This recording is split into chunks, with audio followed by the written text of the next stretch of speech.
တရားနဲ့တရားတွေးနေရကဘာလို့ပြကြတာလဲတရားနဲ့တရားရန်ခွဲရတာတွေကဘာလို့ဖြစ်လာတာလဲ relationship တစ်ခုမှာလူမျိုးရဲ့ဆက်ဆံရေးရည်ရှိအဆင်ပြေဖို့က brain level တူဖို့လိုပါတယ်ဒါအဓိကချက်ပါပဲ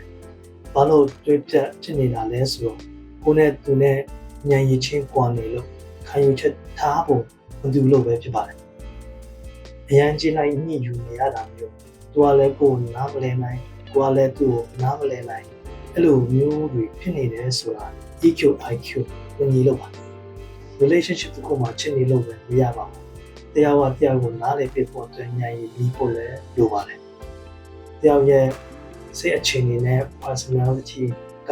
တစ်ဖက်ကသူ့ထက်အများမြင့်နေရင်တေချာပါတယ်မကြခင်နားခွဲရပါမယ်ဘာဖြစ်လို့လဲဆိုတော့တွေ့ခေါ်အပြုမှုကိုနားလည်လက်ခံပေးနိုင်ဖို့ချစ်ချင်းမေတ္တာဖြင့် brain level ညီရမှာဖြစ်ပါတယ်တချို့ရဲ့အချိန်တွေအကြာကြီးတွေးနေပြီးမှအဆုံးထိမရောက်လိုက်ကြဘူးလက်တောက်သွားကြတယ်တယောက်နဲ့တယောက်တန်ရုံးစင်တွေခြံနေသေးတယ်ဆိုပေမဲ့မခွဲလိုက်ကြရတာဆိုတာတိဉဏ်ချင်းကွာသွားလို့ပါအဲ့ဒါကြောင့်တယောက်ကိုတယောက်နားလည်မပေးနိုင်တော့တာပါလေးတဲ့ချစ်ချင်းမေတ္တာကိုမျှဝေခံစားနိုင်ဖို့ intelligence ညီဖို့လိုပါတယ်ဉာဏ်ရည်မတူရင်ပါဖြစ်လာနိုင်လဲတယောက်ကစိတ်ပူပင်းနေရတာတွေကိုလည်းချိုးချယ်လို့မြင်လာတဲ့တယောက်နဲ့တယောက်စိတ်ချင်းအဆင်ပြေနိုင်တော့ဘူးဒါကြောင့်နှလုံးသားချင်း